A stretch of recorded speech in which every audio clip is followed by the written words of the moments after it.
การนำคันสูงกระทรวงป้องกันความสงบได้ปลูกต้นไม้เนื่องในโอกาสวันปลูกต้นไม้แห่งชาติครบรอบ37 ปี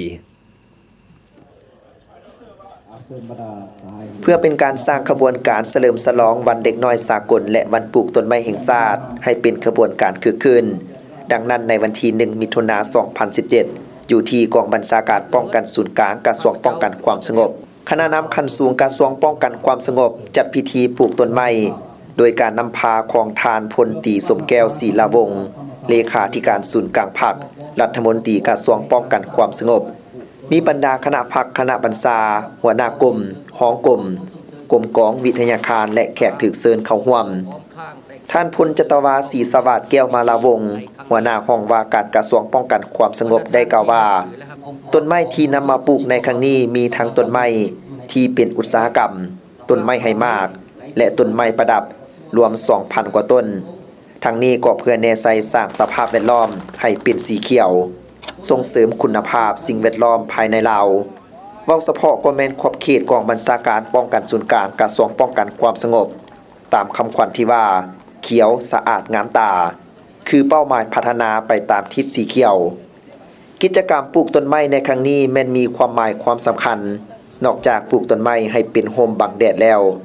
ยังเฮ็ดให้สภาพแวดล้อมมีความชุ่มชื้นมีความอุดมสมบูรณ์เฮ็ดให้อากาศดีขึ้นและร่มเย็น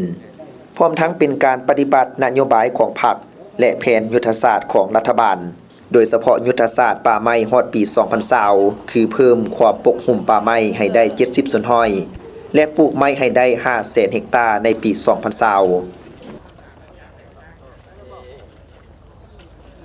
มื้อนี้กระทรวงป้องกันความสงบได้จัดพิธีปลูกต้นไม้เนื่องในโอกาสวันที่1เดือน6ซึ่งเป็นวันปลูกต้นไม้แห่งชาติและเด็กน้อยสากลฉะนั้นกระทรวงป้องกันความสงบได้พันขยายเนื่องในจิตใจแจ้งการของสำนักงานนายกรัฐมนตรีเกี่ยวกับการสร้างขบวนการปลูกต้นไม้ในโอกาสวันปลูกต้นไม้แห่งชาติและวันเด็กน้อยสากลในปีนี้ฉะนั้นกระทรวงป้องกันความสงบโดยเฉพาะก็แม่นการนำกระทรวงป้องกันความสงบได้มอบหมายแต่งตั้งคณะรับผิดชอบเพื่อสร้างขบวนการดังกล่าวนี้ขึ้นเพื่อเฮ็ดให้การปลูกต้นไม้ในปีนี้มีขบวนฟื้นฉะนั้นข้าพเจ้าต่างนายคณะรับผิดชอบกะเกียมก็คือการปลูกต้นไม้เนื่องในโอกาสวันปลูกต้นไม้แห่งชาติและวันเด็กน้อยสากลปีนี้ก็แจ้งให้ท่านทราบว่ากระทรวงป้องกันความสงบของพวกข้าพเจ้าปีนี้ได้มีการชี้นำจากการนำกระทรวงป้องกันความสงบให้มีการปลูกต้นไม้ให้เป็นขบวนฟื้นโดยเฉพาะในมื้อนี้วันที่1เดือน6เป็นกระทรวงป้องกันความสงบได้จัดตั้งปลูกต้นไม้อยู่ใน3จุดที่1ก็แม่นอยู่กองบัญชาการป้องกันศูนย์กลางซึ่งเป็นสำนักงานใหม่ที่หากก็สร้างตั้งสำเร็จในปีนี้เพื่อเฮ็ดให้สำนักงานองค์การแห่งนี้ประดับไปด้วยต้นไม้ประดับและต้นไม้ที่เป็นสีเขียวเพื่อพบรูปงามของสำนักงานองค์การแล้วก็เพื่อรักษาสิ่งแวดล้อมอยู่ในบริเวณขอบเขตนี้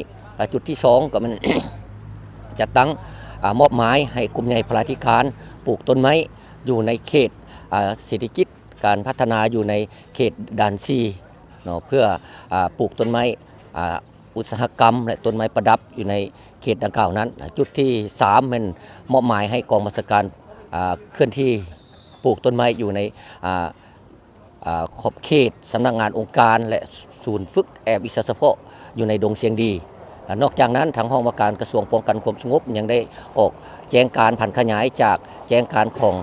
ห้องว่าการสำนักงานนายกเพื่อให้บรรดากลุ่มกองอ้อมข้างของกระทรวงป้องกันความสงบในการผันขยายและจัดตั้งปฏิบัติอยู่แต่ละกลุ่มกองตามเงื่อนไขตัวจริงและสถานที่บนที่เหมาะสมในการปลูกต้นไม้และพร้อมกันนั้นก็ยังได้แจ้งให้บรรดาครอบครัวพนักงานนักรบในทั่วกำลังป้องกันความสงบเพื่อผันขยายจัดตั้งปฏิบัติปลูกต้นไม้ในปีนี้ให้เป็นขบวนฟื้นฉะนั้นข้าพเจ้าก็ขอเรียกร้องมายัง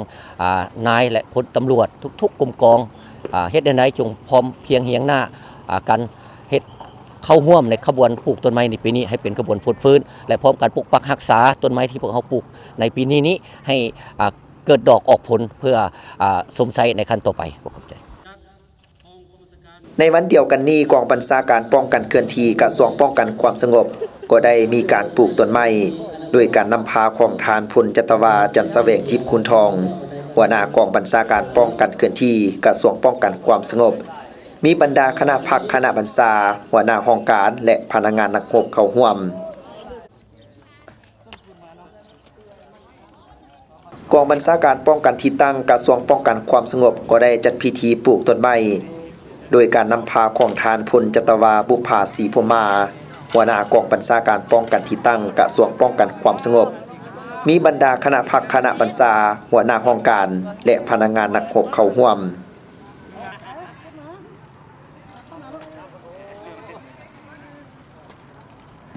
และอยู่ที่วิทยาคารป้องกันความสงบแห่งชาติก็ได้ร่วมกันจัดพิธีปลูกต้นไม้โดยการนำพาของทานพลจัตวาปริญญาเอกวันเฮืองนันทจักรผู้อำนวยการวิทยาคารป้องกันความสงบแห่งชาติมีคณะพรรคคณะอำนวยการคณะห้องพนักงานนักรบ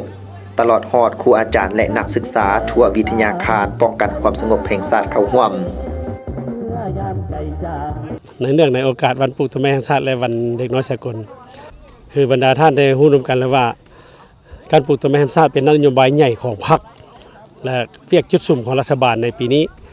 นั้นและก็เป็นแผนการปลุกระดมใหญ่ของคณะพรรคกระทรวงและการนำกระทรวงป้องกันความสงบเห็นว่าพอเขาเอาคาดหมายของการปลูกต้นไม้ส่วนนี้มี2คาดหมายคาดหมายที่1ก็มันเพื่อเป็นการประกอบส่วนสร้างโรงเรียนให้มีความสวยสดงดงามการปลูกส่วนนี้มันมีทางต้นไม้ประดับและมีต้นไม้เศรษฐกิจจุดประสงค์ที่2มันปลูกเพื่อเฮ็ดเศรษฐกิจเนาะท่านพวกเราได้แบ่งกันถือว่า